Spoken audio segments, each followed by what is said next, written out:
Okay, we are officially beginning our annual meeting of the Friends of the Manhan Rail Trail. This is 7 o'clock, November 8th, 2021. We are recording this and we are meeting virtually because of COVID. I would ask everybody just to keep their mic muted until they want to speak and just give a wave or something or pop in, jump in. Good to see everybody. And we have Jeff is our guest, and we have a new person, Pete, at winter break. So welcome to everybody. I hope everyone feels comfortable jumping in with questions or comments at any point. And I see that Christy is joining us and a few others, so that's good. We're going to start with some brief business stuff, and we'll get that out of the way, and then we'll get right to Jeff and the discussion about extending the trail with some connectors. So just by way of introductions, let me introduce the board. I'm Wendy Hammerly. I'm the president of the Friends, and if the people can just wave.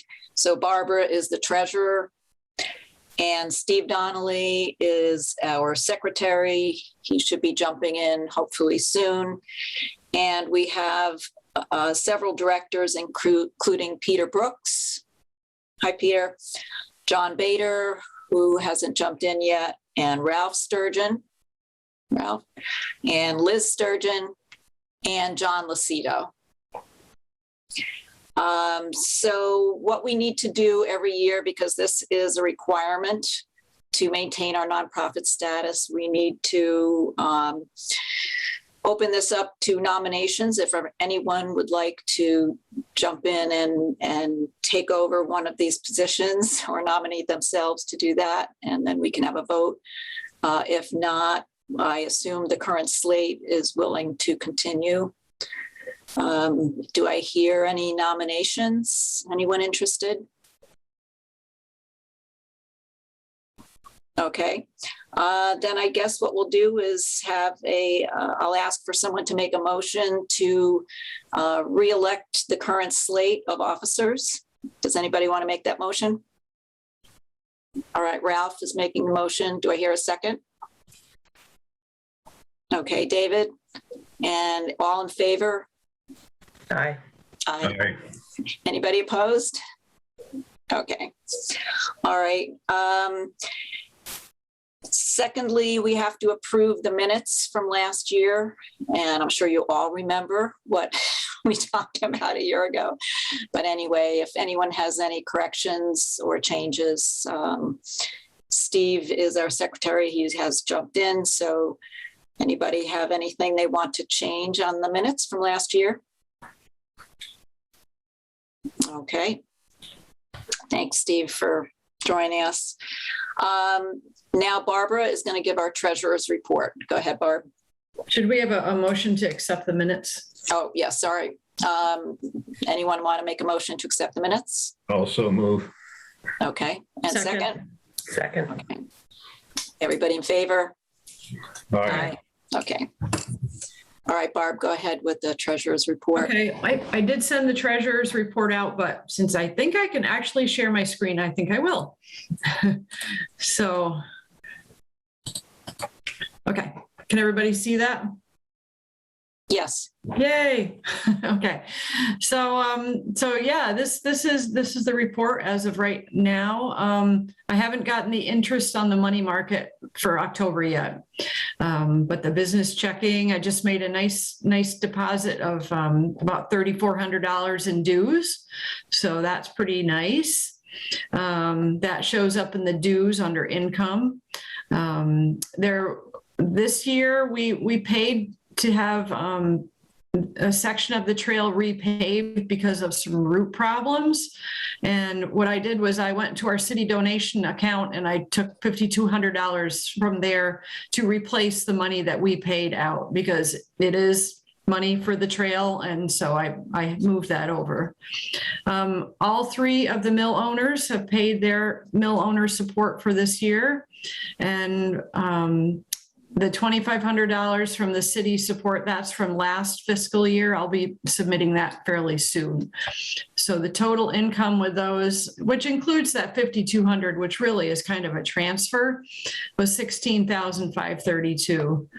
The dues paid to the others are the Northampton Trails and Greenways and also the Easthampton Chamber of Commerce. Those are who we pay dues to. Office supplies, I can't remember what that was for. I think it was mostly postage, maybe some envelopes. The state forms, that the annual report and Form PC, the trail amenities, a new adoptee sign, which was expensive, $205. And then under trail maintenance, we have the money that we pay out to have our trash picked up and mowed. Under the trail supplies, things like mulch and doggy pop bags and things like that. So all those things together, we actually came out a little bit in the black this year with our income and our expenses. So we're stable. We've been fairly stable over the past years. We try to balance what comes in with what goes out. So that's basically it, in case anybody has any questions.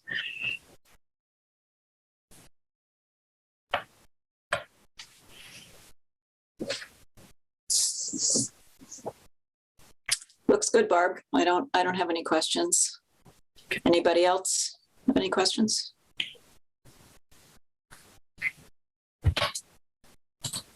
Okay, do we need to have a motion to approve the treasurer's report? Yep. Okay, I move we accept their treasurer's report. second. Okay, Scott, thank you. All in favor? Aye. Bye. Okay, that passed. So normally I do a quick highlights from the past year, but you covered some of those things in the treasurer's report. We did the paving and a few odds and ends. And because Jeff is here and he's on a schedule, I say we go right to looking ahead, which is one of the projects that he's going to be talking about. So without further ado, Jeff, do you want to take the floor and talk about the connections to the, I guess it's White Brook Middle School? Yes, that'd be great. Thank you. I have time. So if I'll be here for a little while, and but I appreciate you kind of putting me up at the top here. I tried to give myself an outline so that I can be a little bit more cohesive. And of course, now I lost it on my screen. Can I share my screen? Do I have that ability? Yep. Okay, thank you. So I just put together this quick outline. There are a couple things I will, the second item, I will talk about this idea of connecting the rail trail to the school, but I'd like to do that second. And then also on the list, because I think it's come up, is vegetation maintenance behind the Pleasant Street Mills, so adjacent to the path. And I don't know if anyone from Williston's coming. I know that, John's been working on this project for a little while. So this discussion of lighting the rail trail by Williston, I know kind of popped up recently, and I want to just go address it from the city's perspective, at least real quick. But the first one is a project that it's titled here. So the Payson Avenue has a rail trail crossing, and what I've been looking at over the past several months is a project that would try to upgrade that crossing. And so tonight I'm hoping to talk it through and then, ask for a letter of support. Actually, it's not even a letter of support. It's just a nod of support from this group to reallocate some existing CPA funds to come up with some designs to make that crossing a tabletop, so a raised crossing, hopefully or possibly with rectangular rapid flashing beacons to be in line with some of the other projects that we now have. So we have Ferry Street crossing has been upgraded. The Union Street crossing will be upgraded, in the next year or two. And then this Payson Ave one becomes kind of a next one that we, as a community should consider. Design costs, I have an estimate in hand from a company called the Beta Group for $15,000.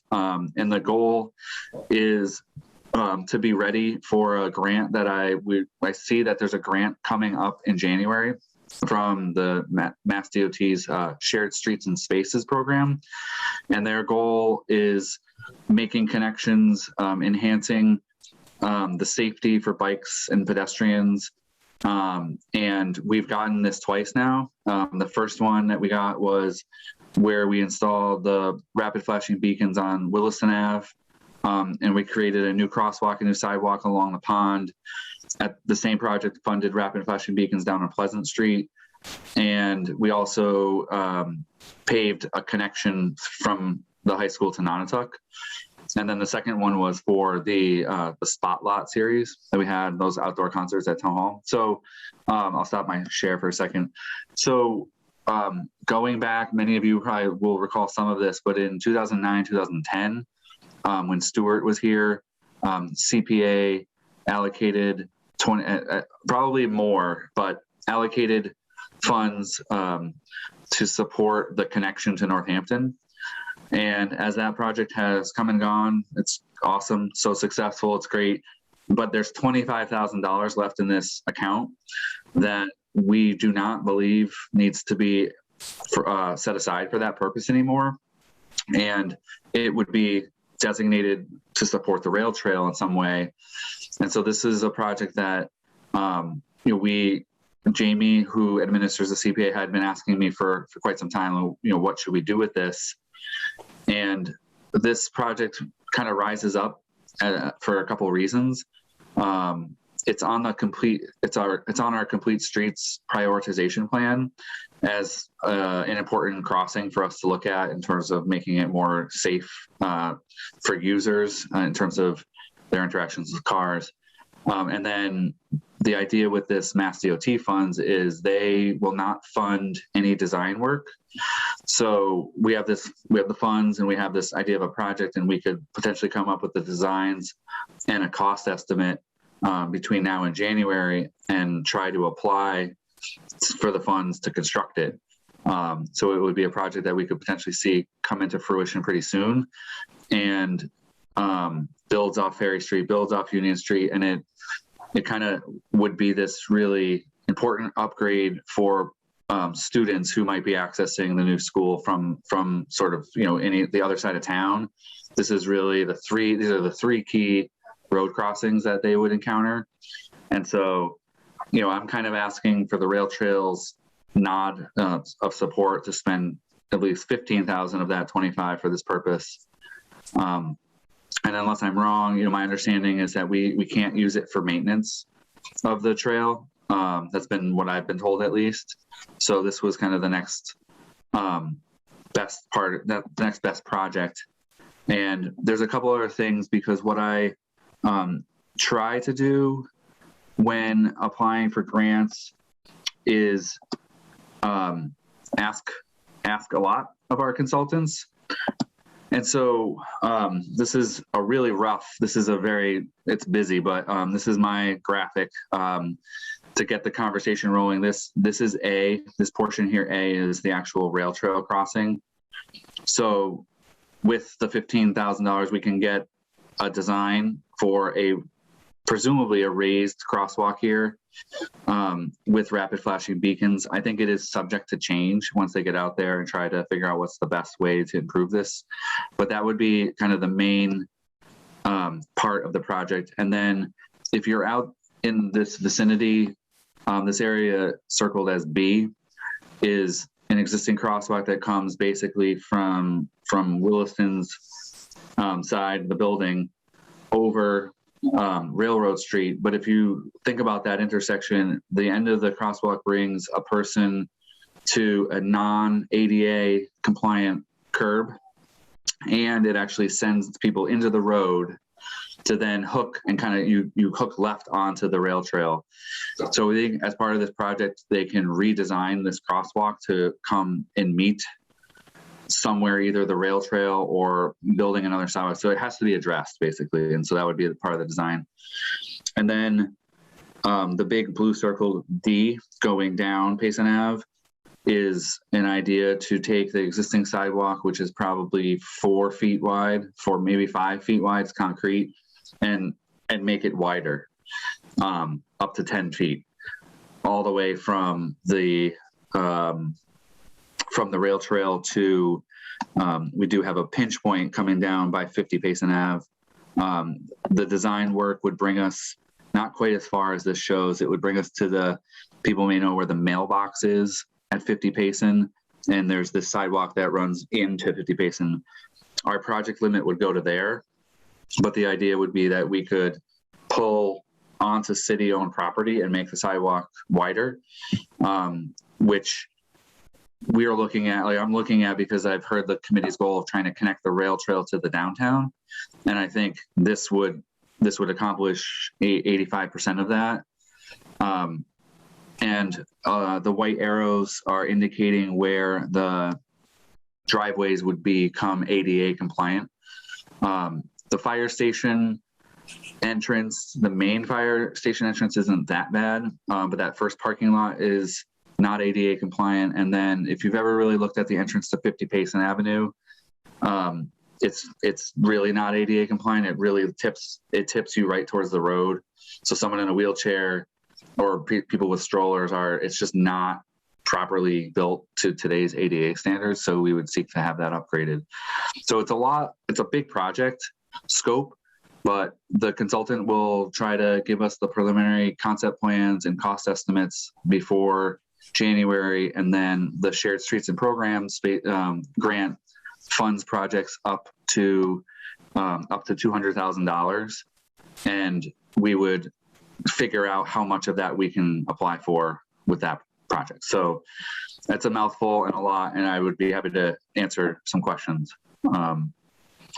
I guess one more thing I'll say is I started the conversation with CPA committee at their last meeting, and they wanted me to follow a full CPA process. So I'm going back to them at the next meeting with an application that's basically asking to reprogram the money. And then it goes back to full city council for their vote to reallocate it. But I really wanted to talk to this group and make sure that you all were on board with the idea before I got too far. I think it sounds great. And that actually was my question, Jeff, whether you thought we had to go back to city council, because this is like the city space application. It changes what it was originally intended for. So they're saying like a whole application, because that's not how the last change of scope was done. Yeah, I guess it's maybe not. It's basically another, like an application form and things like that. I mean, I think the CPA committee was very supportive of it, but they just wanted to follow now this practice for kind of reallocating money. So, so I'm more than happy to do that. I'm willing to do that, and the timeline still works. This beta group is a consultant that we've wanted to work with for a while, and so this would be a good project for us to work with them on, and kind of put them to the test to see if they can act fast with us and get us lined up to apply in January for the actual construction funds. Okay. Jeff, did you say the grant max is 200,000 that you can apply for? Yes, and I'm going off of, they don't have the guidance information out yet for this program. It's simply online. It says a new round will be coming up in January. So I am kind of doing an educated guess based on their last round, and their last round focus was pedestrian safety improvements, things that don't require a lot of design, things that are like shovel ready. And their cap last round was 200,000. So, I mean, things could change, but I'm going off of the best assumption I can, which is that it'd be similar to the last round. They've claimed that it's a very successful program. Like the project I'm going to talk to in a minute, the multi-use path to school, that's like 5-6 years. And these are projects that happen within 12 months. So it's like fast for them. And do you think that all of these, the A, B, C, D, can they all be done for under 200,000? The consultants were hesitant to answer that directly, which can't blame them. They basically said they would build it into a couple parts. So the rail trail crossing would be first, and correcting that sidewalk would be, I think, kind of built in. Then the idea of extending the sidewalk, they would evaluate it as kind of an independent part and they would build a budget for it. So we would have pieces, probably three or four pieces that once we got a number, we would have to, if we're talking big numbers, we'd have to maybe do part of it. And it would probably be the crossing and fixing that crosswalk. But they didn't seem like it was impossible, because we're going to just be, building a sidewalk. We would probably remove the existing concrete and rebuild sidewalk, and it's all city owned. So we don't have to deal with landowners or deal with taking or deal with that kind of process. So they seemed optimistic. And I see Scott occasionally. Scott rides a bike, by my house, and I don't know, Scott, if you have something to add to this. I was going to try to share my screen. I mean, we're not going to be able to solve the problem of Payson Avenue along the side of City Hall. So we would still have another phase to try to work through. The consultants thought that would be a lot to bite off, and I can pull up an image, but we have a small, it's like a granite curb. It's like a foot tall, which in theory might be able to be moved. There's two trees there, and then it's really the staircase that comes off of the side of 50 Payson. And it's a real design challenge that we would have to bite it off separately. Otherwise, we may never see any improvements. So it's kind of picking the part that's doable. The Union Street project will pick up the other side of the intersection. So, I should really be pulling up an image to make this clear, but the crosswalk that goes from Union Street to Payson Avenue gets upgraded as part of the Union Street project, so that it'll make this small part that we have to deal with some other time. So you don't need a formal letter from us. You're just asking for an informal, just feedback at this point. I guess a letter might be good for when this comes to city council. So city council's city councilors on here, and they're a little finicky. Sometimes they like public comments, sometimes they don't. So, but having a letter just acknowledging that you understand that we are doing this and it's reprogramming money that was associated with the rail trail, that could be good. But I would say probably don't need that until early December. It's not urgent. I would think, Wendy, it might be a good idea if we agree that this is a good thing, that we just take a vote tonight in support of it. That's fine. Let's have any more discussion, Scott. Yeah, Jeff, thanks for talking about this. Obviously, we've talked a little bit about it before, and really in support. The one thing I did want to talk about, I mean, you mentioned the design challenges coming down with that sidewalk, is I just would be leery of. I just don't want it to feel like that there's not a clear place to go after you end the part that would be designed. And so I just want to make sure that however it's done, even if it's even if the hope that is later that it would be extended, that if a bike is riding down there and it's I think a lot of this, I think about people. Yeah, there you go. So, you know what I mean? Like if you're able to extend this path to sort of make it bike path, with the idea that you're going to be sending bikes down here, when they get to the end of it, I want it to be clear where they go.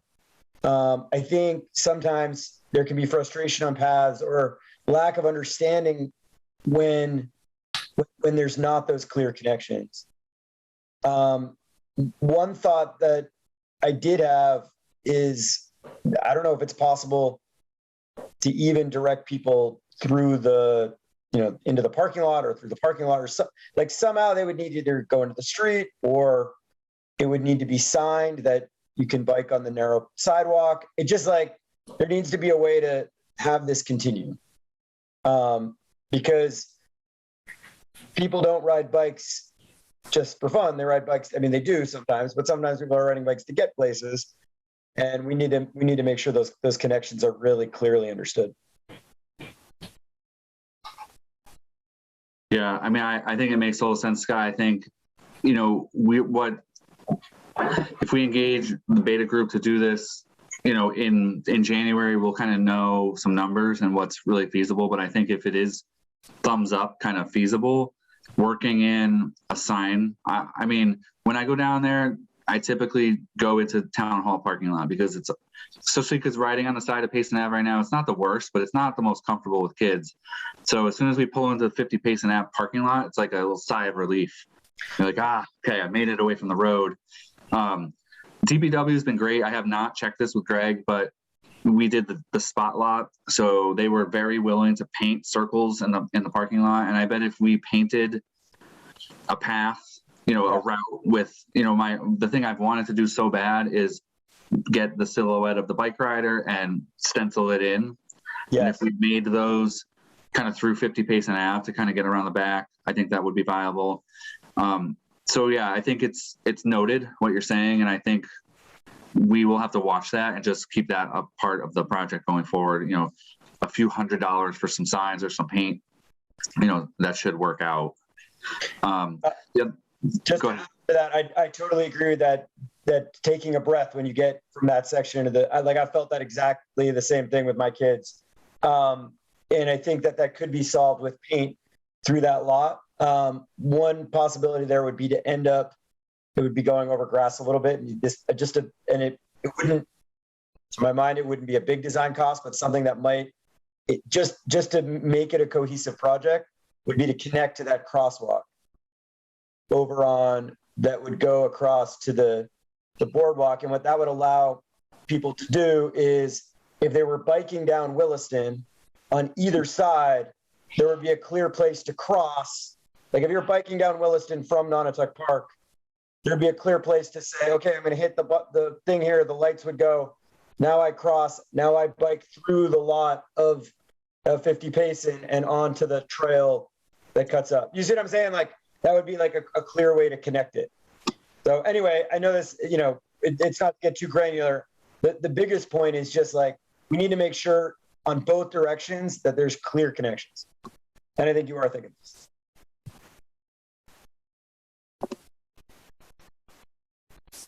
Go ahead, John. I just wanted to make mention too, I think I saw this in a recent connector plan.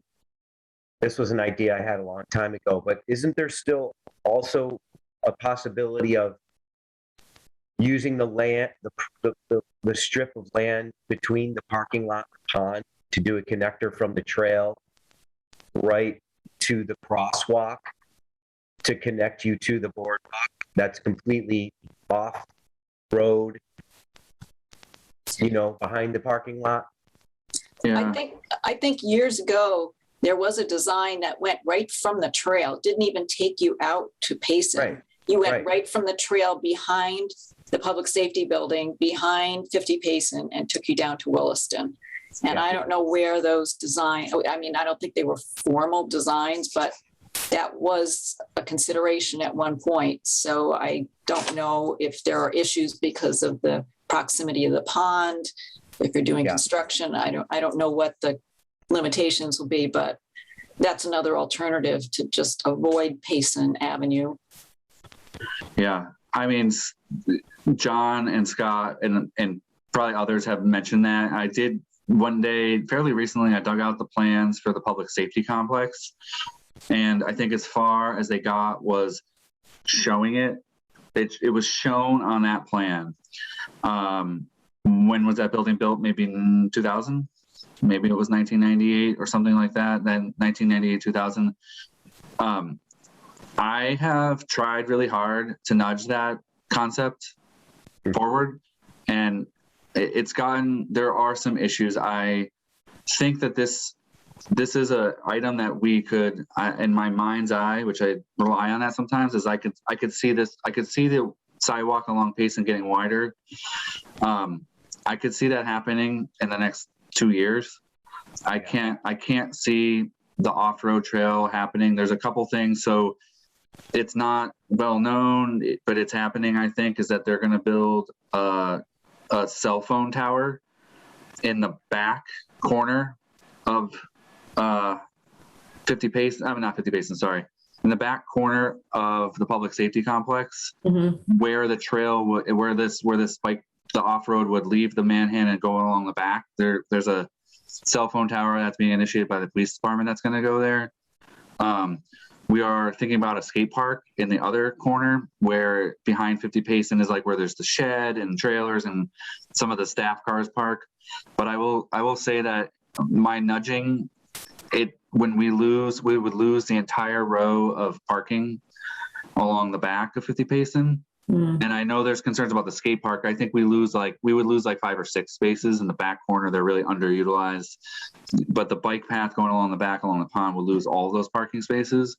Yeah, that's and good. Like no one has said let's do it. Like I'm not getting any traction on it. So this is kind of the next best alternative. Right. The reason why, I do a lot off trying to carry momentum. And I wanted to, I don't mean to be belaboring any of this, but let's see.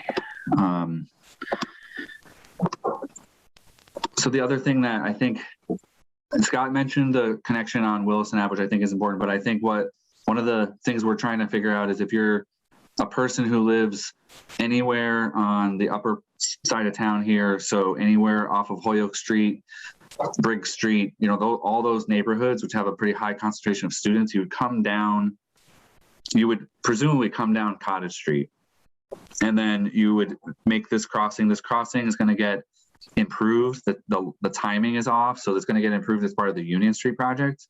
And then you're basically you would have to navigate along 50 Payson Ave for some period of time, so next year or two, while we try to figure this out.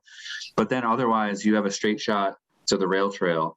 And so that's part of what we're looking at in big picture, is you'd be able to come from Holyoke Street neighborhood down Cottage up here and connect to the rail trail. And so once you get past this kind of awkward area on 50 Payson, then you get to kind of a safer refuge along Payson Ave. And the idea is that if we can get this constructed in the next 2 years, this part of the path gets movement, which builds onto the next topic that we'll talk about in a minute. So I just feel like there's a moment in time where we're at now where we might actually be able to construct this improvement.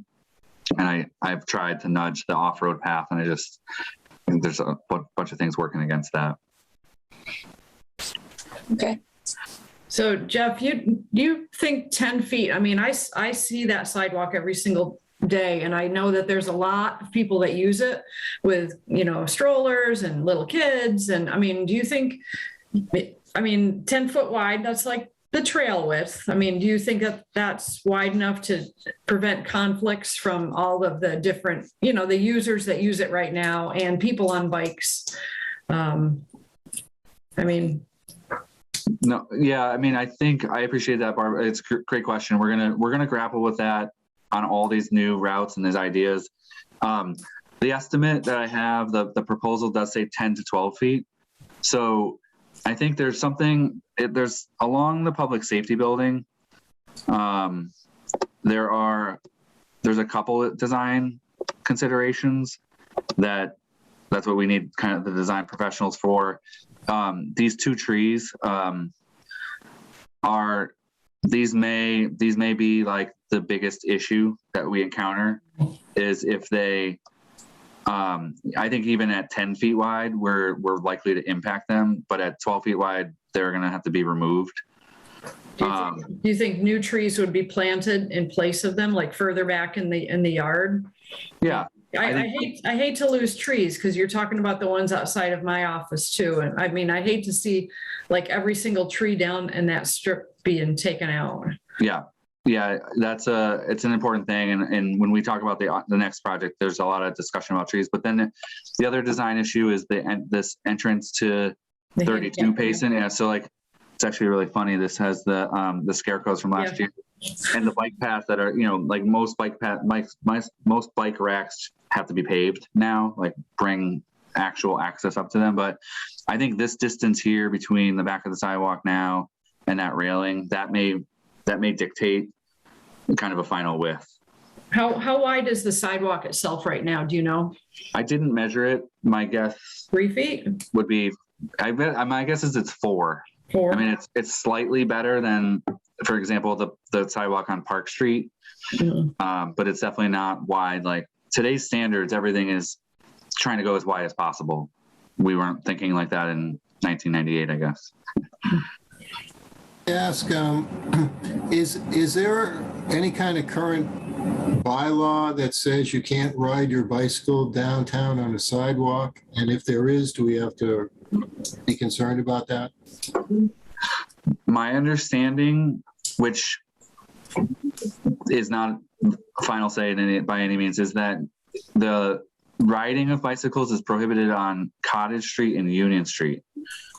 I don't think that regulation applies to all sidewalks. I think it was those downtown ones.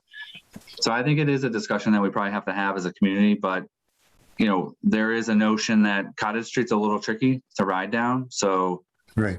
Scott might be a good person to ask about that. Like, I know Scott probably does that to get to Maple Street. So Steve, I think it's something we should probably talk about, but maybe it's secondary to kind of advancing this part of the project, but I think it's relevant. Okay. Go ahead.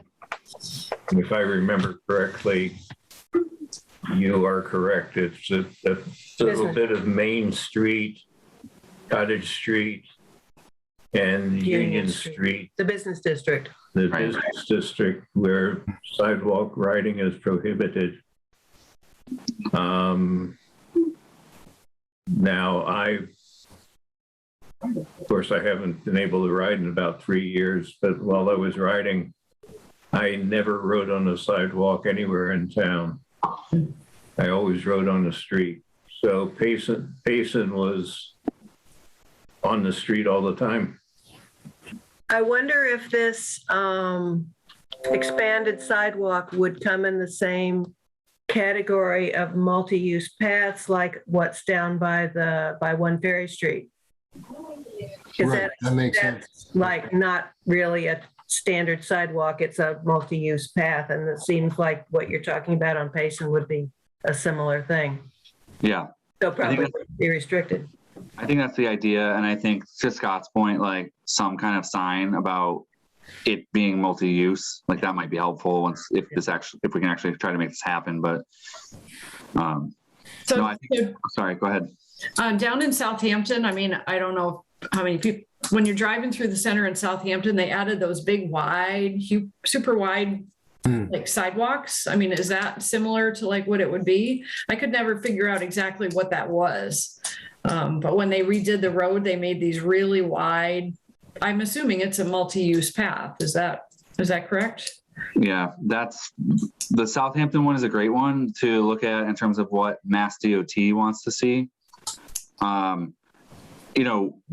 We're not under, like, if I don't know that we'll get stuck with Mass DOT standards through the Shared Streets and Spaces program. I'm not sure actually, but when we shift to the Park Street discussion, there are going to be some challenges. And our big question, I think, is what kind of variation will they allow? Like, and I don't know when we're ready. I'll save it for Park Street. I think Park Street has a lot more considerations because, Southampton, that stretch is really wide, first of all, and it's really flat.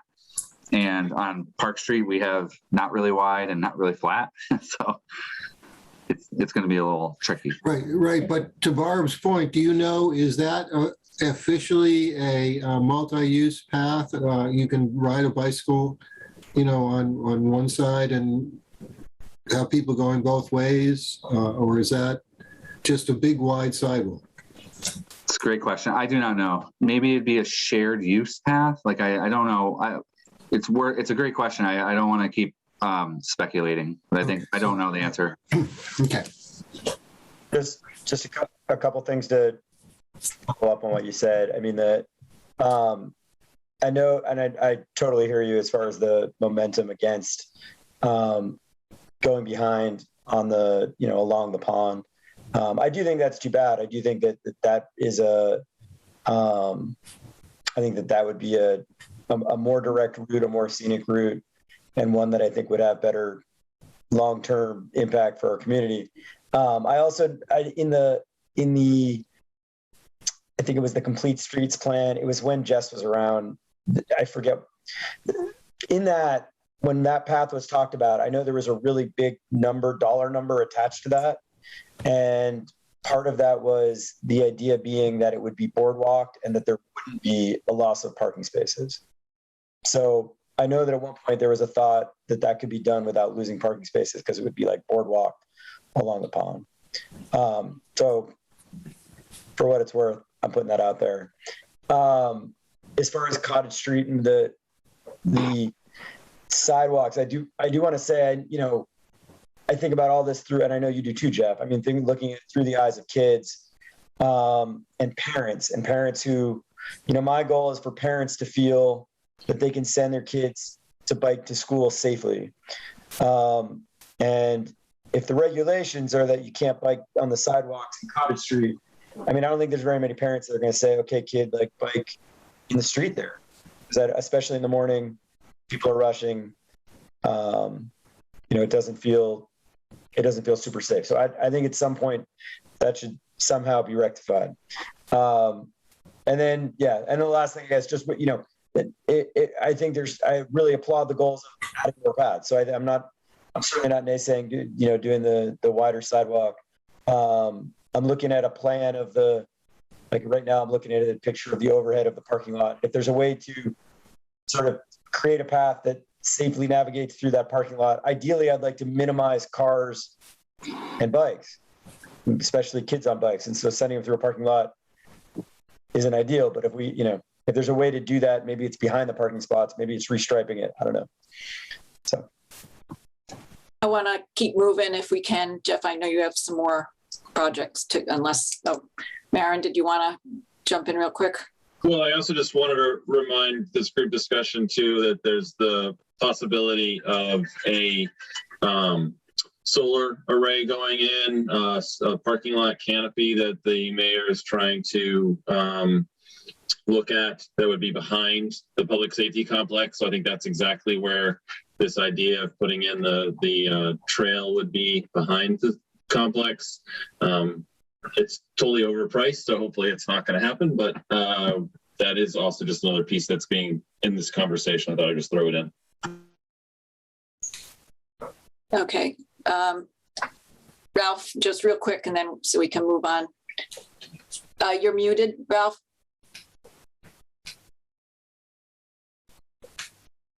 Okay, go ahead. Oh, sadly, I have to leave the meeting in a couple of minutes, and we've gotten a long ways away from that nod or that vote on transferring the money into planning. I wish to, before I leave, say that I am in favor of transferring that money into planning. And I just want to get my vote in on that before I have to leave the meeting, because I have to go teach now. All right, thank you. Thank you all very much. Thanks, Ralph.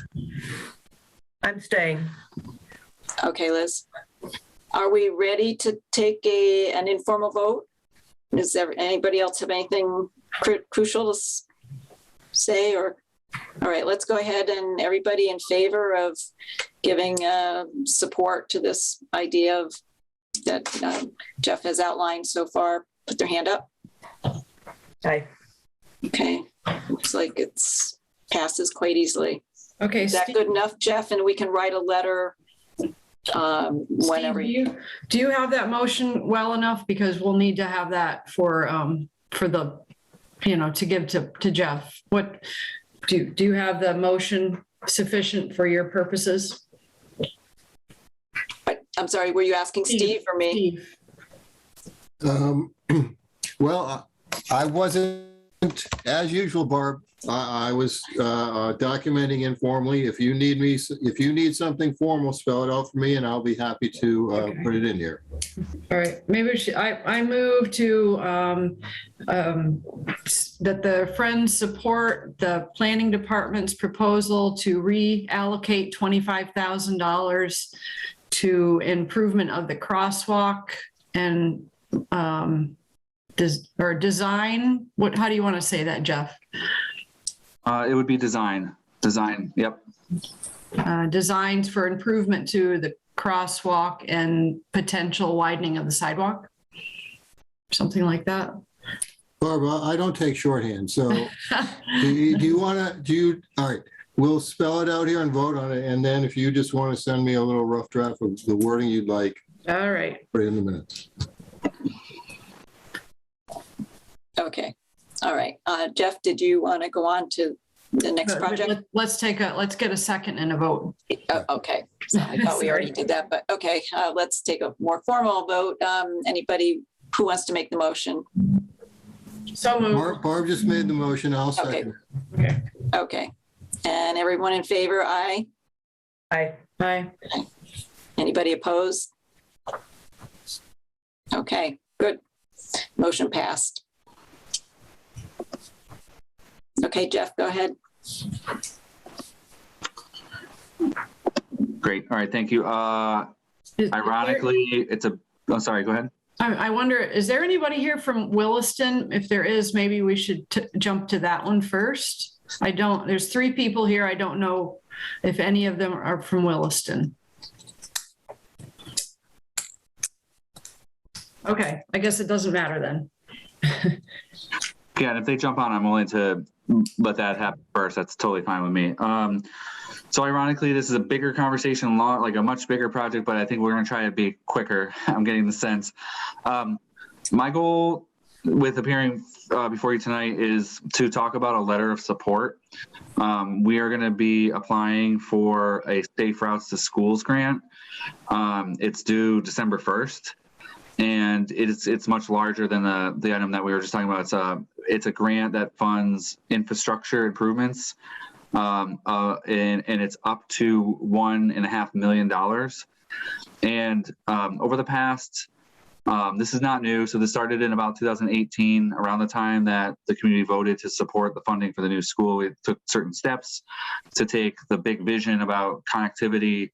And the idea that has been sort of repeated over and over again, and I'm trying to be sensitive that it's not my idea. It came way before me, but I'm carrying the torch. I've got like 20 torches. I'm carrying them all. But the idea of making a connection from the rail trail to the new school, what had occurred to me is in our master plan, the 2008 master plan, it's clearly identified in that document that the need for a new school, a K through 8 was already identified. K through 5, but was identified in 2008. Whitebrook had been kind of preliminarily identified, but then the community in 2010 chose to build the high school. I think for whatever the right reasons were, the high school came first. Then in our open space plans, it was repetitive. The Rail Trail Committee has kind of acknowledged that goal in their documentation. And so I've been working with a landscape architect firm out of Northampton to do a feasibility study of connecting via Phillips Manufacturing Company up Hisgen Avenue. And originally we were going to go through Williston, and they didn't want us to do that. So we kind of rerouted. We found a route through Nonotuck Park, and we spent some time investigating that. And I have a quick plan I'll throw up in a second, but the preliminary number that came up for the complete project was between $3 and $4 million. So, it's very substantial. There are pros and there are cons to that version. And recently we are kind of taking a new look at similar idea, but along Park Street. So Park Street, existing city street with existing sidewalks, but they're in poor condition. They're not ADA compliant and they're not very wide. But the idea is that on the other side of the Phillips Manufacturing Company is a large sort of green space parcel that people informally use to go from the rail trail up and down right next to the Park Street underpass. So we're conducting a second feasibility study for that route right now.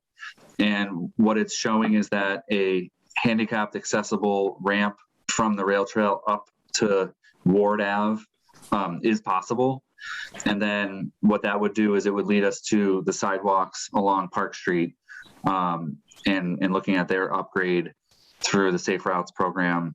So we're going to be, I think what the consensus has been is that we're going to apply for that money to try to make that connector from the rail trail up to Park Street and then get as far as we can down Park Street with improvements. I will be going to the school committee tomorrow night to ask them also for a letter of support. And I visited the school committee 2 weeks ago, I think, and there was a lot of general nods and support. So I think with that, I'll show a graphic to get us oriented, and then so I don't belabor my points too long, I will stop for questions in a second. So this is a overview map. Everything on the left side is kind of downtown, and then you can see the rail trail. Let's see if I can move this around.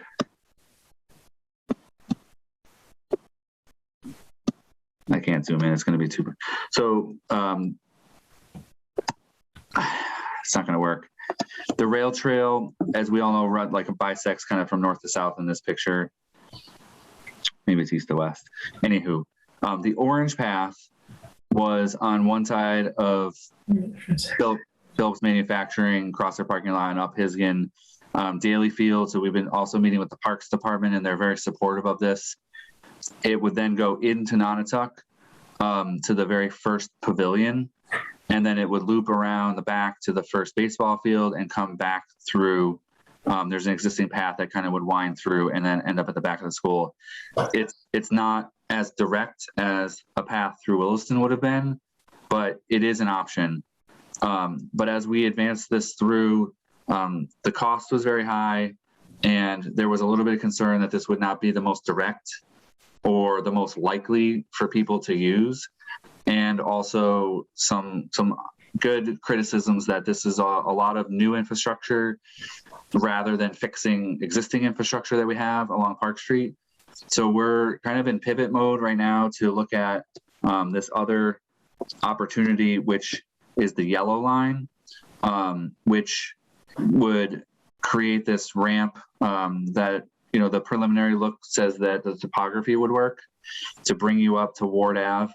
And then, there's a lot of roads and there's a lot of sidewalks. There are trees. And then when you get closest to Whitebrook, the right of way is pretty narrow. So there's a lot of design issues with this route. But the nature of the Mass DOT project is that if we're selected, we go into a multi-year phased design program. So we would have time to work all that out. We would have time to talk about whether we need to take anyone's a little portion of people's front yards to make things wider, trees being removed, or road being reconstructed. And it would link up to obviously the 10-foot wide path that the school built at the roundabout. The last thing I'll kind of end on is it's important, and it didn't come out clearly at the school committee, but I will be reiterating this tomorrow night, is that, this is future planning work that we would be embarking on right now. And so an application that gets submitted in December, we might know if we're funded in February, but we're not talking about construction until 2025. So it's totally a long haul, and but it allows time to get through these complicated design issues. So that's important because we're kind of working on these other alternate paths as we go. So that's kind of real quick, big picture, and I'm sure there's questions, so I'm happy to answer any questions. I would just think there would be a huge problem with everybody's front yards being cut off. And I just see that being a real headache because there's a lot of front yards and it would be a lot. I would think there'd be a lot of takings and easement, or I don't know. I think it would just be a nightmare, but that's just me. And I wouldn't want to see any, big trees taken down either. That would be. Yeah, it's definitely, what we would do in theory is present our application in the best case scenario. When I did have a consultation with Mass DOT, and what they think is the best thing is that this route has existing, it's an existing route that students do use, but by creating that connection from the rail trail and formalizing it, we would expect a pretty good percentage increase in the number of students who would then access this as a new route. And that's one of their key criteria is will it result in new student trips to the school? So we're going for it. And there's multiple ways this will not happen. So it's a bit of a scramble to get this application submitted on December 1st, but I am kind of optimistic. But in the event that we are not awarded in the first round, we can revisit it, we can get critiques, and we can start to test whether this route, Barbara mentioned the headaches or trees, if it's insurmountable, we kind of have to prove that it's going to be insurmountable in order to revert back to this other path, which is it's more distant and it's more expensive. So we're kind of going to be rationalizing these two routes. I think one of them will have to take shape over the next couple of years. I think when the new students start accessing this school, I think we're all in for a lot of complaints. We're going to have a lot of people who realize that the existing infrastructure of that school is way underperforming.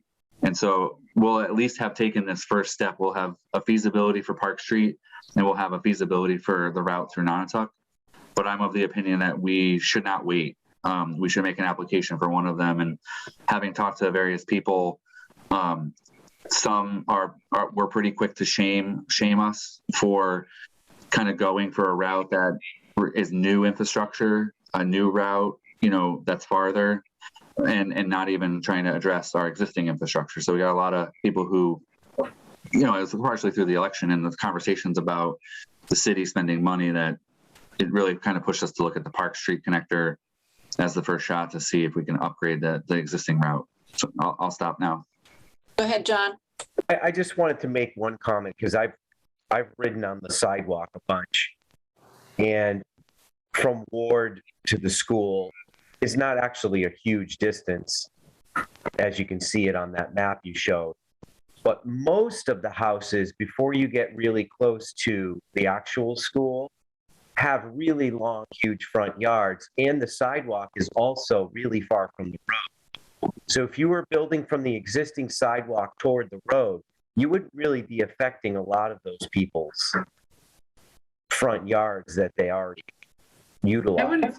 I wouldn't think you'd want to go any closer to the road too much. It's 20 feet from the road. By Ward Street, those first 6 houses, the sidewalk is up the hill from the road. Yeah, but the ones from across the street from where I used to live on Park Street, they're like Angelo Yakuzo's house, or those houses. The houses are fairly close to the sidewalk. The ones by the school. That's what he was talking about. Right. So it's a little trickier there, but again, that's probably just something we have to address where we can tweak the road, put a raised sidewalk that's right close to the road and keep it away from the houses as much as possible. So that's all I wanted to just mention, that for the short distance that it is, I think it's worth a really good look at. Go ahead, Scott. I just want to say, I think this is awesome. I think connecting it at that corner to the bike path would be huge. And I think one thing to really keep sight of it that Jeff mentioned, this is a route that I see kids biking on already. They're already doing it. So even if it's not perfect, even if we don't get a 12-foot, amazing path connecting right from there to the school, improving it in some big ways is going to make a big difference because kids are already going on it now. And so let's make that a better experience. Let's make that a safer experience. So I think that's awesome. And Jeff, I applaud your work on it, especially since December 1st is coming up quick. Thank you. How would it come from from the bike path up to Ward Avenue? Would it go down through Phillips or go up that bank? I saw a gentleman with his hand up, and I will. I'll pull up a screenshot of that. I think it's worth just showing you briefly. Okay. Pete, you'll be next in 1 minute. Okay. Let Jeff just pull up his graphic. So a few, I guess disclaimers. We're in early discussions with Phillips Manufacturing about this. Generally speaking, they're willing to talk to us about this corner. There are countless parts of this project, and in theory, we would be potentially trying to acquire this corner so that the city has ownership of it and control. But you can see the guardrail, the stop sign, and the telephone pole in this picture. So we don't have the preliminary design at this point, but I will say that as early as of this morning, we walked the route. Myself and the design consultant walked from here. We walked through this little area, and then we walked up to Park Street. And it really does break down into some kind of distinct sections, all of which have some design issues.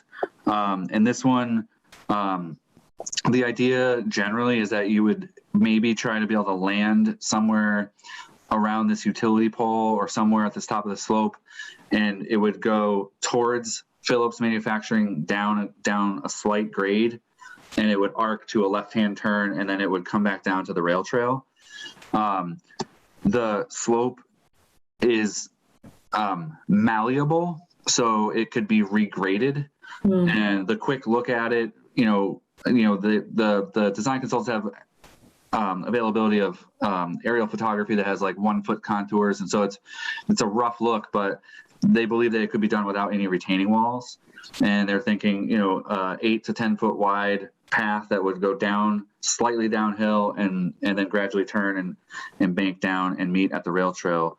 And then you would need to upgrade how it intersects with this crosswalk on Ward, but then it would set you up on the trajectory to get back into the city right away. It just as a quick example, some of the other issues are these utility poles. There's a series of 6 in this first several hundred feet.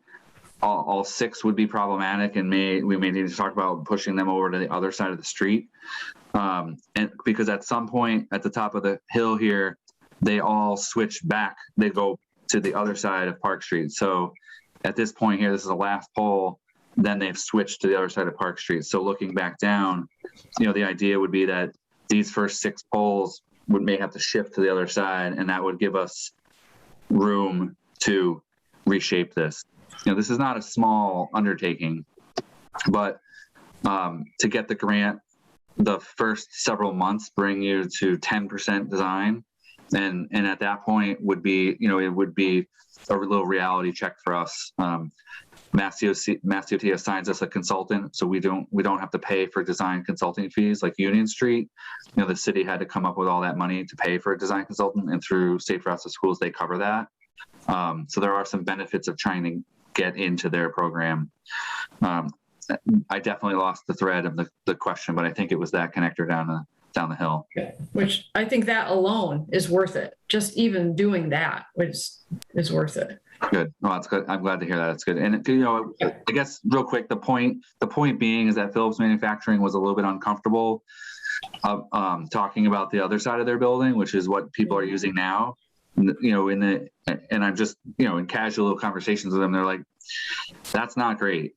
Over there, let's have a conversation about over there and what could be done on that side. So we're trying to go off of that. Okay, Pete, I think you had a question. Jeff, that's what I was actually looking at, the possibility of going up Histon Avenue. Yep. And let me, given that they're not too enthusiastic about that side of their property, what about Caldaff Street? Is it possible to go from the trail to Caldaff to Ward to Histon? Yep, that is a route that is known to be an option. It's aside, yeah, so that would be a workaround. It's all on street, so there's some considerations of what that would look like being on the street. But then I will just say that Histon Avenue is a problem, is a design problem. There are similar constraints about the width of the right-of-way, the amount of pavement, and utilities. So the issue that we understood from the feasibility study is that would be a huge design hurdle to get over, is how to get up to Histon. And then, you know, where at one point we thought we could divert over to Williston where there's existing infrastructure to get over in a much more efficient way, we would have to then go all the way into Nonotuck. And there's a lot of wetlands in Nonotuck that create some problems. So in that feasibility, it becomes challenging when you try to finish that route. I will say that we did go as far as trying to break apart that other route, starting at Daly Field and going from Daly Field into Nonotuck to the back of the school. And the issue that I think we ran into is that Safe Routes to Schools technically does not fund improvements for high schools. And although we'd be making this connection from the high school to the elementary school, they, in a general conversation with them, they seem to bristle at that a little bit, as saying that they were concerned that their mission is not, they're legally not allowed to support a lot of improvements at high schools. They did say that there was some pending changes to their kind of guiding legislation that could change things in the next couple of years to allow, you know, us, our narrative would be that we would be connecting the high school to the middle school. And when I mentioned that, they were a little bit warning of that and the ability to make a complete project. So if we just did from Daly Field back around the school, they asked several times, like, well, what would be the complete project and how would students get to the high school to get to the middle school? So we kind of ran into some, you know, they weren't telling us what to do and not to do, but they gave us some responses that were a little concerning. Go ahead. So Jeff, I think that for me, that looking at the Park Avenue, certainly, like everyone said, a number of people have said anyway, it really does connect people already using that trail. And that seems like, obviously there's obstacles to work through, but that seems like a really solid path. The amount of clear cutting that would have to happen back in the park to be able to have a 12-foot wide path through that area would really impact an area that's pretty left alone, pretty wild, and a lot of, I mean, yes, there's trails there, but it's not, you know, there's a lot of trees that would have to come down. So I'd have some pretty big concerns about the damage and impact that would have in the park. So as we're still looking at those different feasibility pieces, it's certainly exciting to hear more of improving Park Avenue. So, Great. My opinion. I appreciate that, Maren. And I think when we walked the route today, the entire goal was to go around as many existing trees as possible. So that is going to be the conceptual design that we put forward. What it's going to result in is paths that could be, in some places it could be as wide as 10 feet, but in other cases it might go down to 6 to get around a significant tree and then open back up to 10. And so the rationale right now is that we would put forth that as the proposal with these varying, like it's small sections that would have to go around some of the mature trees. And we have to find out if they will fund that and consider it. Because we're not going to propose cutting down all the trees in the path, because that's not what we want. And we'll find out if they fund it, if they're willing to work with us, or if they don't fund it, it might push us back to the Nonotuck route. You know, I appreciate the tree cutting thing. I think it's maybe a little easier because we don't have individual landowners the whole way, but we will have people who are sensitive about cutting trees in Nonotuck too. So it's weighing all these things together. So Jeff, the letter of support you want from us, do you want us to support the Park Street project or are we supporting whichever you end up going with? It's a great question, Wendy, and I've been going back and forth, and I'm going to give the school committee a draft tomorrow that's going to ask them to support the Park Street route. Okay. At this moment in time, with the indication from the owner of the Phillips manufacturing property that he's willing to talk to us about that parcel, that's the one that we're gonna move forward at this point. It's the letter will be specific enough, and what I would offer, and I'm going to offer it to the school committee, is I would offer to draft something. It can be wordsmithed as you may choose, but I think there's a couple key sort of items that the Safe Routes program is looking to accomplish, and I think we have those. So I think it would acknowledge the Park Street project and that route, which would support an increased number of students accessing it. They were really excited with the idea of making the connection to the rail trail. I think without that, the project it will not score as high. So that becomes a really critical piece, but we've been doing everything we can to test that. And I think before we submit, there's like 3 or 4 other pieces of that puzzle that are all ongoing right now. So before December 1st, we'll know kind of with a little bit more detail how that would work and how much it would cost to get from the rail trail up. So all that should come together before the application is ready to submit. Okay. Well, we can get that letter to you. That's not a problem. Great. Any other discussion on the Park Street or the Nonotuck route? Okay. Jeff, were there other things that you had? Yes, just the vegetation maintenance. The vegetation maintenance that's happening behind the mills. I think, it's going to be shocking for people, but DPW. I just want to give credit to DPW. They've been fantastic to work with. They got a new piece of machinery that enables them to do a lot more normal, regular maintenance. And so there's an area along the bike path and the entrance to Millside Park that was a detention basin built when the parking was built. That was it was really overgrown with sumac and I think it's I forgot the name of the tree. It's rather invasive, grows really quick. Japanese knotweed? We didn't have that much Japanese knotweed. It was, anyway, Yeah. it'll come to me in a minute. But so they've been in there working, clearing out that first basin along the entrance to Millside Park.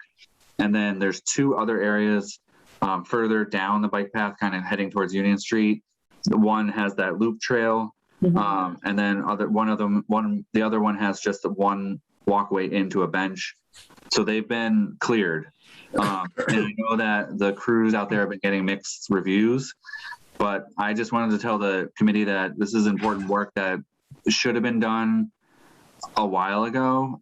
So when you are out there, it's rather dramatic, but those are supposed to be kind of grassy areas maintained as such, and they were so overgrown. We were getting complaints about just the unsightliness, the potential for people to be back there and litter and that kind of stuff. And so this was a big effort by myself and the DPW director, and then his crew, Clay and the water department just jumped all over this and said we're willing to do this. And we went to the Conservation Commission and they were fine. They understood that it was maintenance of these detention ponds. I had tried to take some photos, but they're not in my Google Photos yet, so I can't share them. But I don't know. I think someone from the Rail Trail Committee might have been out there, and I just wanted to present this, that it's important maintenance that we're trying to take care of. And Yeah. I'll stop for questions. Go ahead, David. Yeah, I've actually seen all those areas now, and I had spoken with somebody from DPW when they were cutting down on sort of the eastern end over near the American Legion. And one of the things I was just wondering is, I mean, because I walk that area of the trail a lot because I live nearby, and even though it's grown wild and it's not, it's not entirely, attractive, it's a habitat for birds and pollinators and things like that. And also, my concern is related to, I think when those original designs were made, we maybe weren't thinking as much about climate change, just in terms of like uprooting all that vegetation, which is a little bit of a carbon sink. We have less of that. And if there's going to be just sort of regular grass that's mown, then you're using mowers, which use fossil fuels. And I'm just, I just want to put in a pitch for, anything we're doing in that general regard is sort of factoring in, what's going to be a carbon sink and what's going to be a carbon source. And I want to make sure that's factored in. Jeff, it'll regrow? I mean, our experience with brush cutters is within a year, the stuff is growing back. Is this an area that's going to be left wild and will just regenerate more brush? Or is it going to be turned into lawn? I think is what David's asking. Yeah, I mean, I really do appreciate what David's saying. I think that we should focus on other areas to maintain the vegetation and things like that. But I think in these areas, they were designed to catch the stormwater, and I think that their functionality was being impacted. I really was struggling to find some photos of when they were built.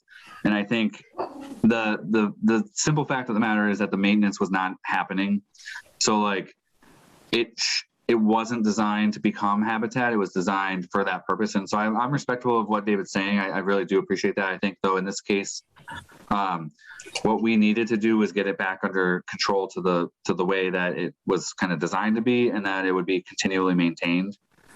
That way, I think what DPW encountered was black locust, I think is the tree. It grows so fast. So in 6 years, there's black locust trees that are, 4 inches wide and 30 feet tall, and like they're not supposed to be there. So it looked dramatic. It looked like a lot of tree cutting, but all that stuff had grown in 5 or 6 years. And so I see other hands raised. I was still trying to fish around for some photos of when it was built, just to remind people that we're kind of bringing it back to like day one when that stuff opened. It was looking more like it did today. So I totally respect what David's saying. I just don't know that we'll be able to accomplish both with these sites. Jeff, Peter, go ahead. yeah, when that was originally built, our trail mower used to go down there with his machine and actually buzz around once and come back out because it was grass, and that's the way it was. I don't know what happened. He stopped mowing that. Maybe it took more time off his 6 miles of trail that they have to maintain. But he used to drive down there and mow that.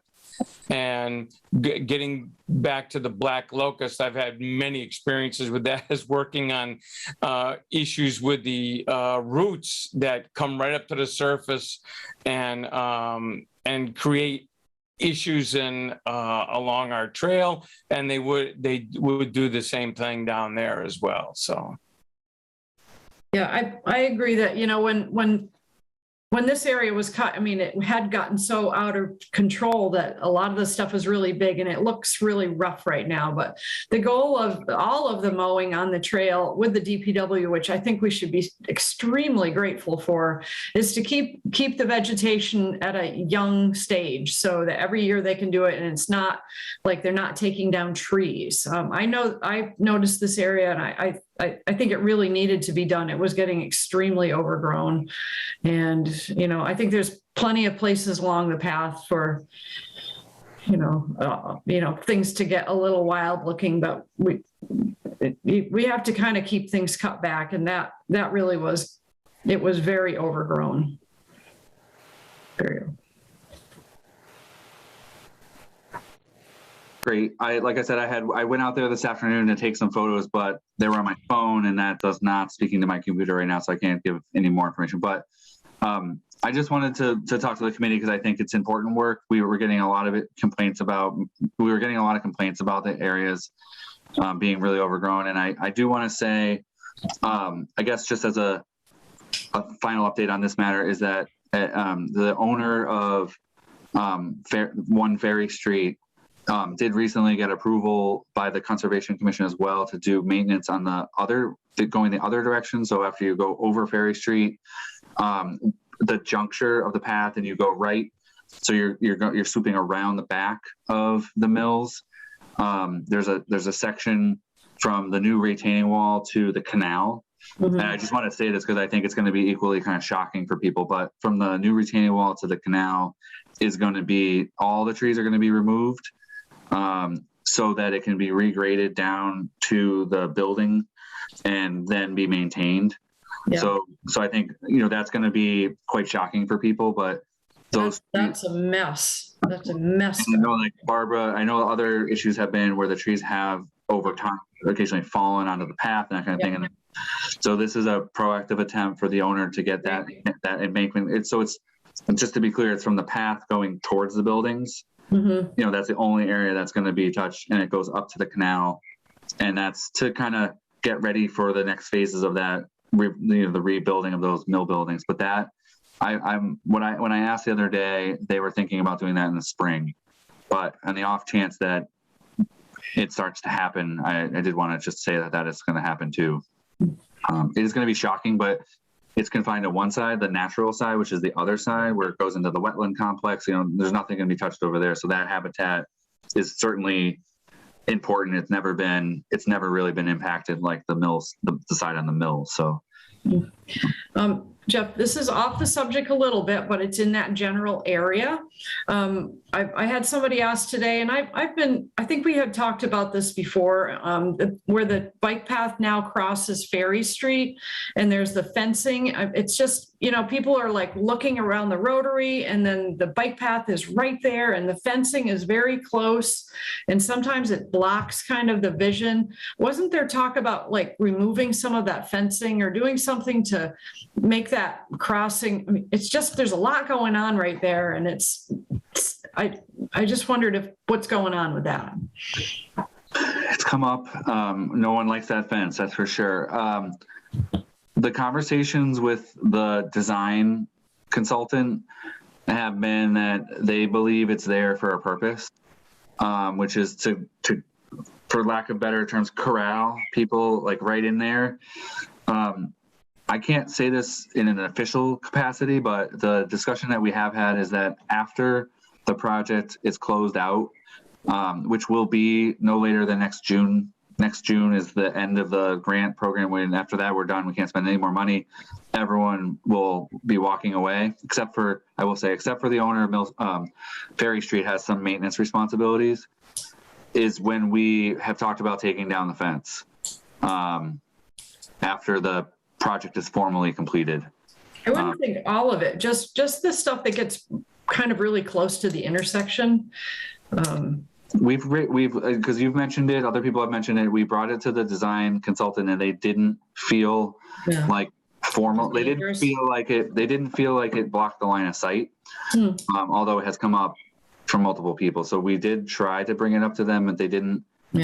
Believe it warranted taking the first. We talked about taking the first two sections out, and okay. But maybe at a future date. I think that's fair game. I really appreciate everyone's time. I know I've been here for a while. You're probably sick of hearing from me, but the Williston Lights, I just wanted to throw out my professional 2 cents, which is that we talked to DPW, and what we think is that the putting lighting conduit underground, so wherever that starts, so presumably like at their theater parking lot, they want to run conduit underground to the basically somewhere to near the Park Street overpass. We think that we need to get easements for Williston to do that work. And I think, John, maybe this too, as I spoke with the conservation agent, and we might need to, like that type of project to excavate, to bury utility lines might need to go to the Conservation Commission. So I did send an email to Chuck McCullough this afternoon to tell him, I just wanted to, in case I thought he was coming, so I just wanted to preview that's what we were going to say, that we strongly support that project. The idea of that is fantastic. And I think John and others have put a lot of time into that. Just, we do think that there is a little bit of process to get that done.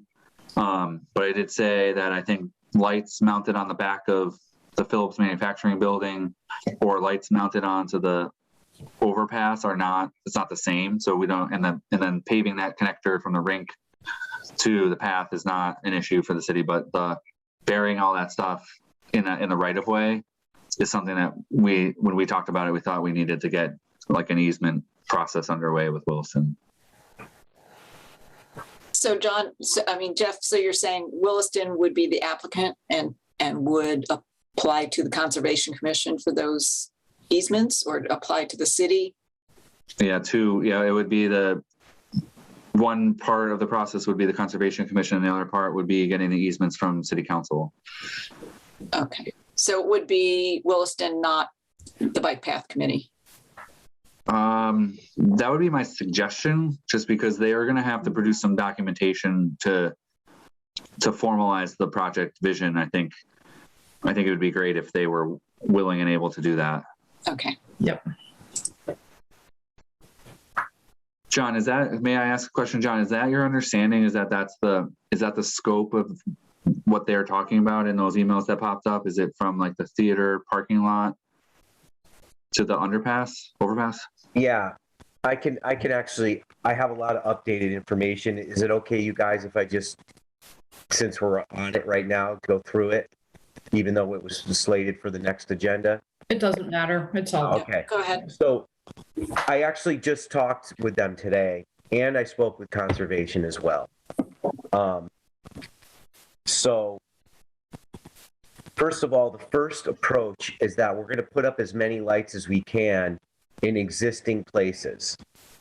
So right off the bat, the Williston Theater parking lot has 3 light fixtures that are less than 20 feet from the trail.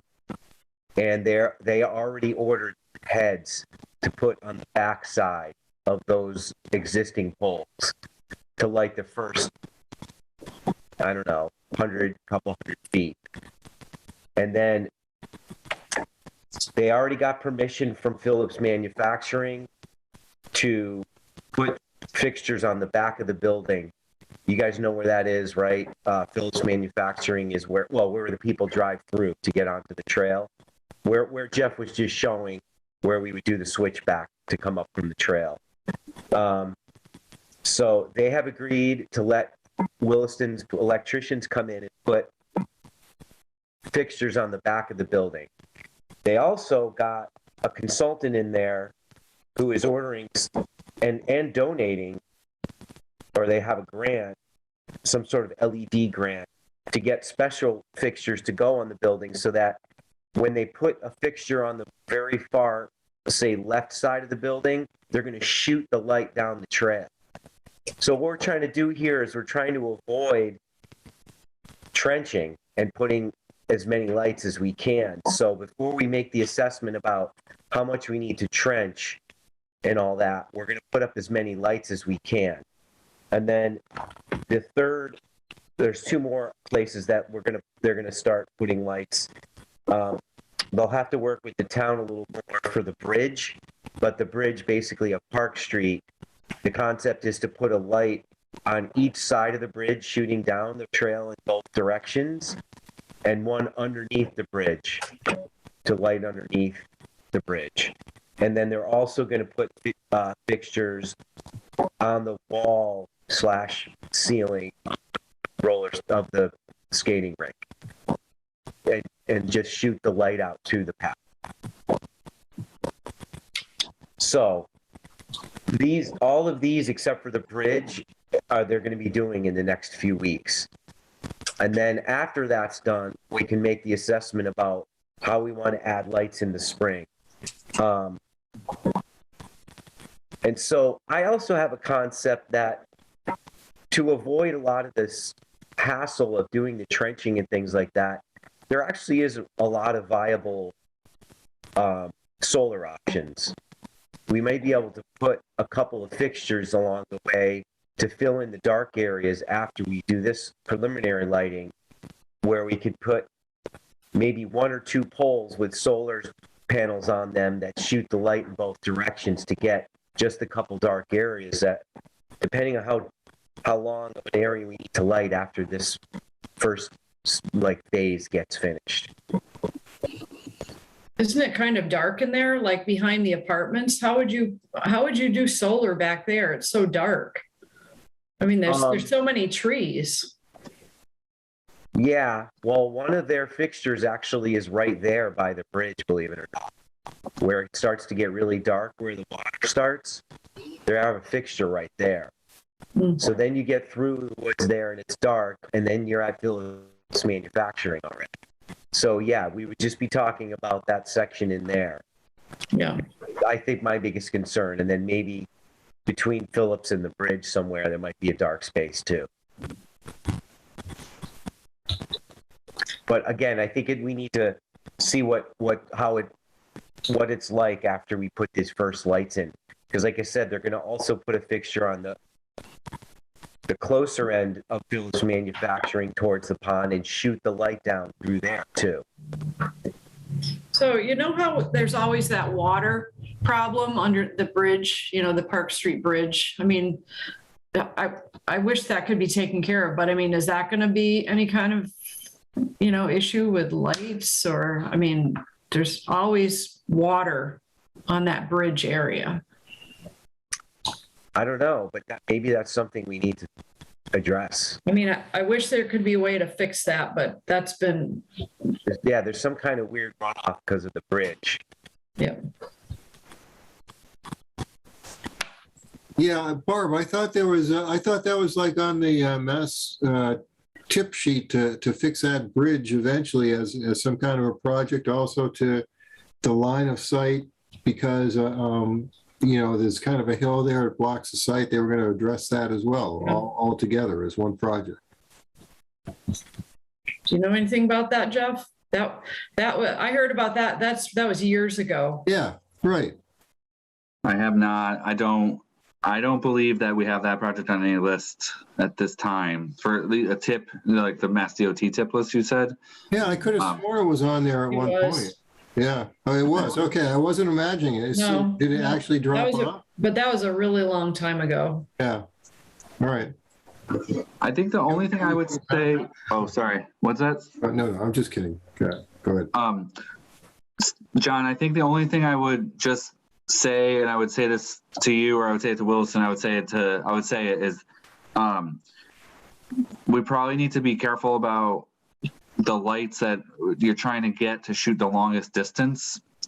In each of those references, I think you may. This is my trauma from sitting through so many planning board meetings. You may get people who have an immediate reaction to light shining.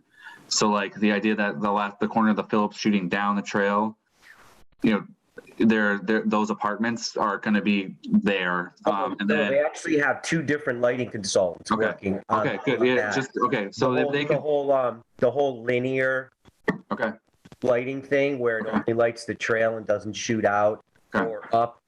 Yep. So they actually have 2 consultants working with them on that. Okay, good. And we are aware of that. We talked about it, and we are aware, and we're also aware of where there is a butters and the ambient light. Okay, that's good. I feel reassured that you guys are thinking about that. It's just one of those things that light is another one of those reactions, like the tree cut. No offense to anybody, but cutting trees. Actually, we started the trip right down at that end, and that was the first thing I talked to him about. Okay. I said we don't want to affect these apartments. So okay, I think that's great. Thanks. Yeah. So that's a work in progress, and I'll have some updates on that in a couple weeks, because they're going to be, like I said, they're going to be installing the heads on their existing poles and possibly the Phillips Manufacturing fixtures in the next few weeks. So I will do a nighttime tour and hopefully have some news for the next meeting. Excellent. It's great. Thanks, John, for all your work. Yeah, no, thanks for bearing with me while I finally got my for my own projects behind me so that I could actually visit with them. And they were very receptive. I was very excited that the CFO came out and took the walk with us. And so it was the CFO and the facilities manager that we all shot. You know, the three of us had a lot of really good ideas. So. Great. Anybody have any other comments about the lighting or any other issues before we? I think because Williston didn't show up, you know, they did, and because I got rolled into those emails that were happening, but they are talking about paving, I guess formalizing a path from Lasoni Rink to the trail. So I went out there today, and it's, if you're going down the path towards Southampton, you go under the underpass, and then on the right hand side there's a gravel, it's probably like 4 feet wide, there's a gravel path. And I think that the proposal that they have is to pave it so that they can do the snow clearing in it. And the email suggested that there was more, you know, that so that they can continue to support the snow clearing that they've been doing. So I just wanted to make sure the committee knew that too, because I think that they're looking to do that very soon while there's, yeah. So I just wanted to mention that. And just to add on to that, I thought also in the email, they seemed to imply that they were actually considering as a final step, lighting in the other direction. Once they're done from the rink, all the way up to South Street. Was I imagining things, or is it... You know, actually, that was the end of our day. I think when we actually finally made it all the way up to the rink, they did discuss possibly lighting up to there, because I think what their concern is that the kids also walk to that direction to go up to the store and things like that. Yeah. So that's really dark. That would be, if they did that, that would be fantastic. That would be amazing to have that much trail there. Yeah. You know, it's funny, Steve, because I was on the email string and I did not read it that way. I thought that they said they would shine it off of the bridge. Yeah. And that was kind of the end of what they were doing. But I think, you know, John, as you talk to them, if you can get, and if maybe it's a future phase, but just understanding if they're even willing to talk about that, I think that I agree with Steve, that would be huge. But I initially didn't read the email that way, but I wasn't sure either. So, yeah. And just a couple more things I just want to mention. So I called the Conservation Commission because I wanted to just have as much information as I could for tonight. But the other couple considerations were trenching alongside the trail, because it was an old railroad bed, could also propose some problems because of the large size gravel that was used for rail beds.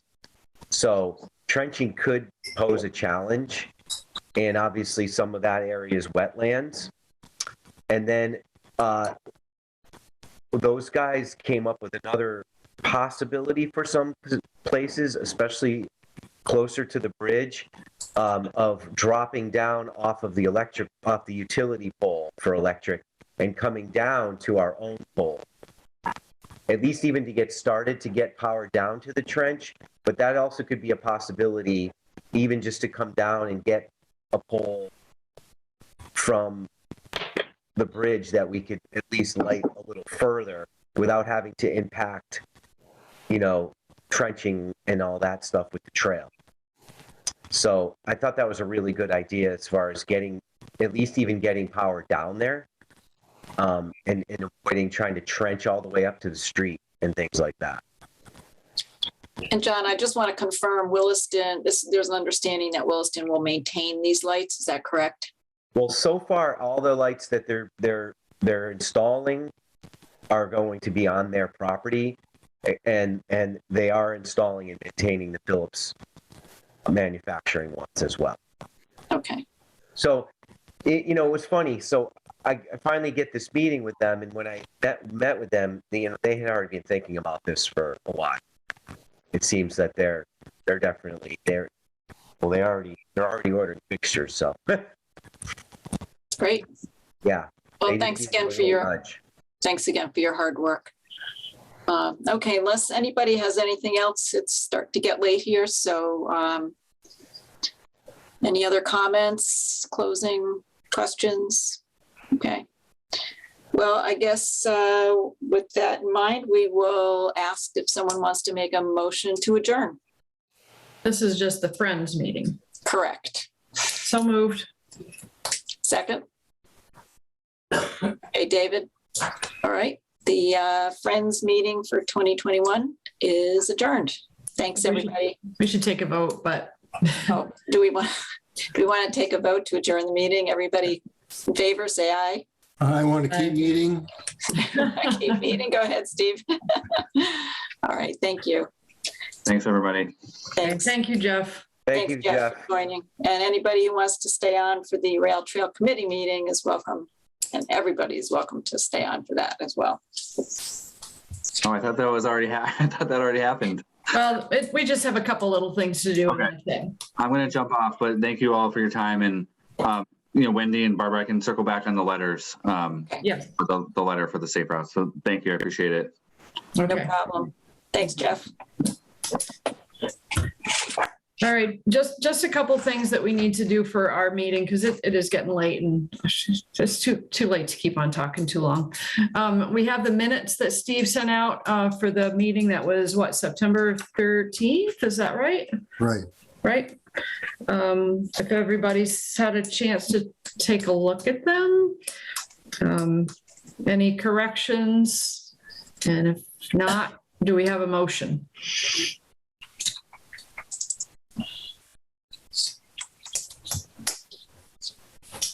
Motion to accept the minutes. Second? Anybody going to second it? Second. Okay. All those in favor of accepting the September 13th minutes? Raise your hand. Okay. All right. Just a real quick, little update on the maintenance. We had a little trail work day. Not this past Saturday, it was, the Saturday before, the day that it was really raining. Peter drove his truck. John was there with his chainsaw, myself, Rich, Annette, and our new senior tax work-off helper. We were down trimming some brush behind a fence on South Street, and we filled up the whole trailer. Peter's trailer was full, but we trimmed a bunch of stuff out of there, a lot of sumac or bittersweet and vines and all sorts of nasty stuff, but it was a good day, good work day. So that was that. Terry, who is our senior work-off helper, is going to continue working through the end of November, and she's been out doing some leaf blowing, so John hasn't had to do that all himself this year. She's been out driving the tractor, doing the leaf blowing. She's a hard worker. She, Annette, and I are going to cut back the daylilies on the bike path on Thursday because it's a holiday and we have the time. And there was she discovered there was a large amount of fresh graffiti on that bridge, on the Park Street Bridge.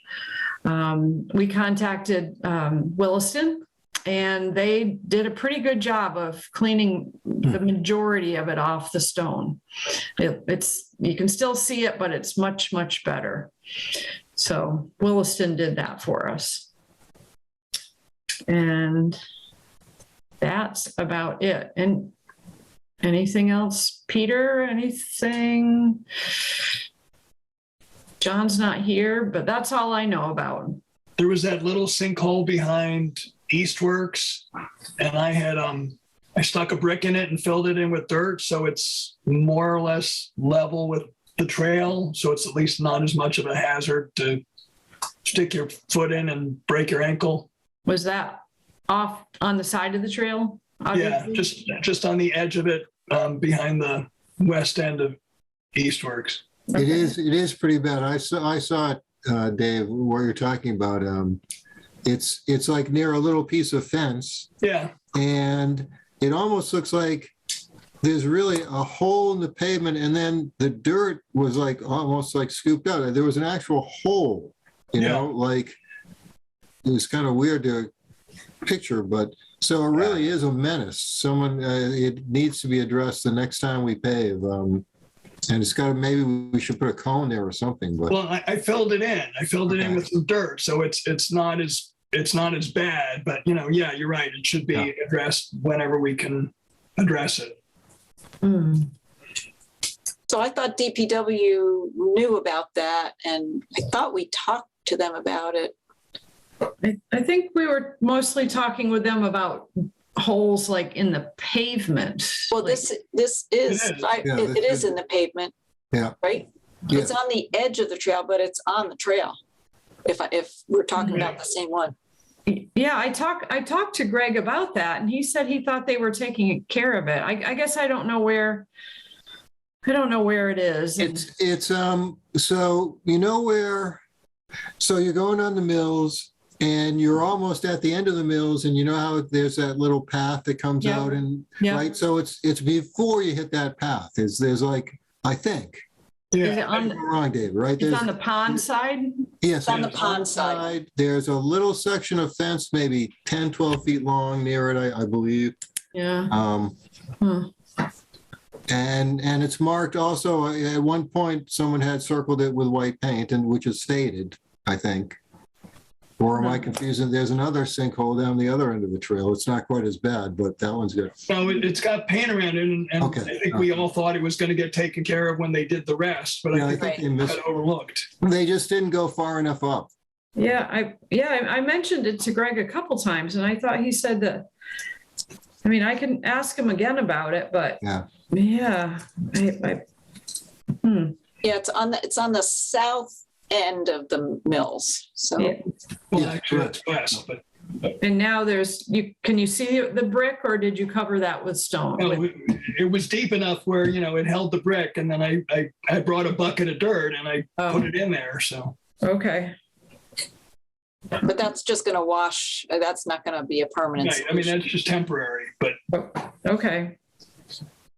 Is it right next to a fence? yes. Yeah. Well, the edge of the trail by the fence.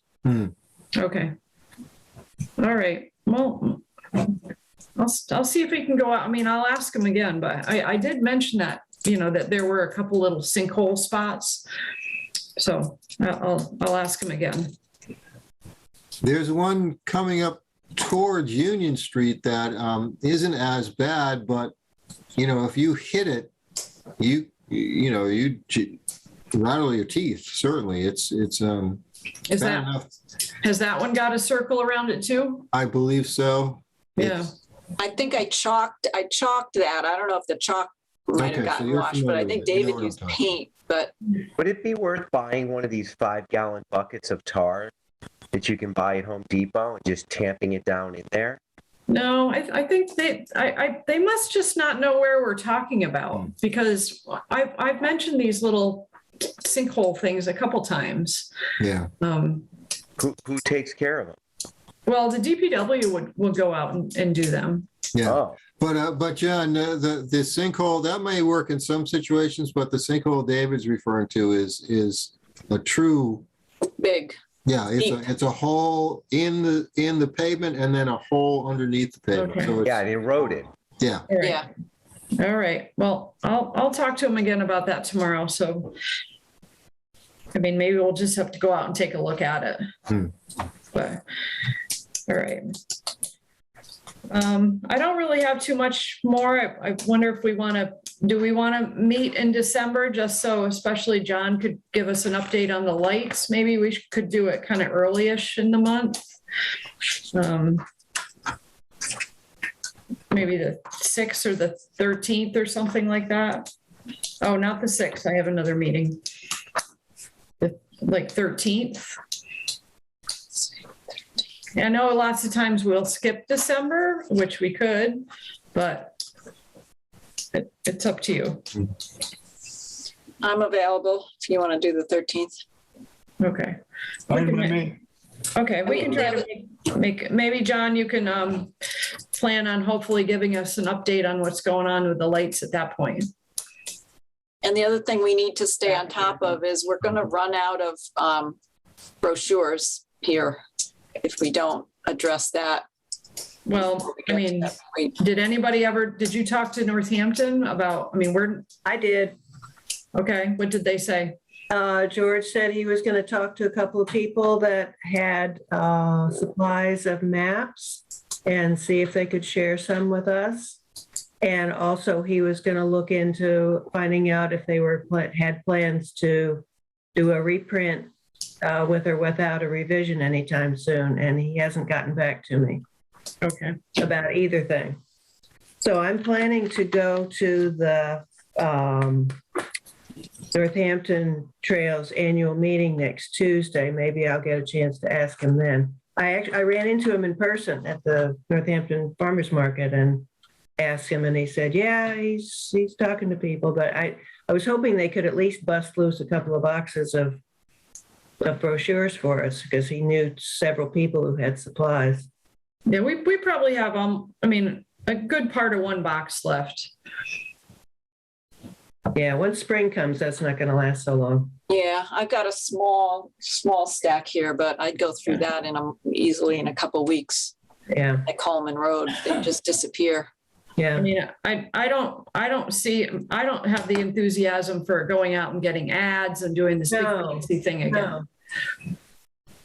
No, if it comes down to it, if Northampton doesn't want to join with us, I think we had talked about just printing an 8.5 by 11, just running them off and having them done, on the cheap, just to have something.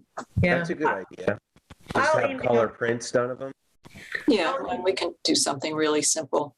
Maybe Beverly would like to lay it out if she wants to, or somebody could do that. It's not that difficult. And we could even do like those little, what are those, QR codes or something? Not even have a map in it.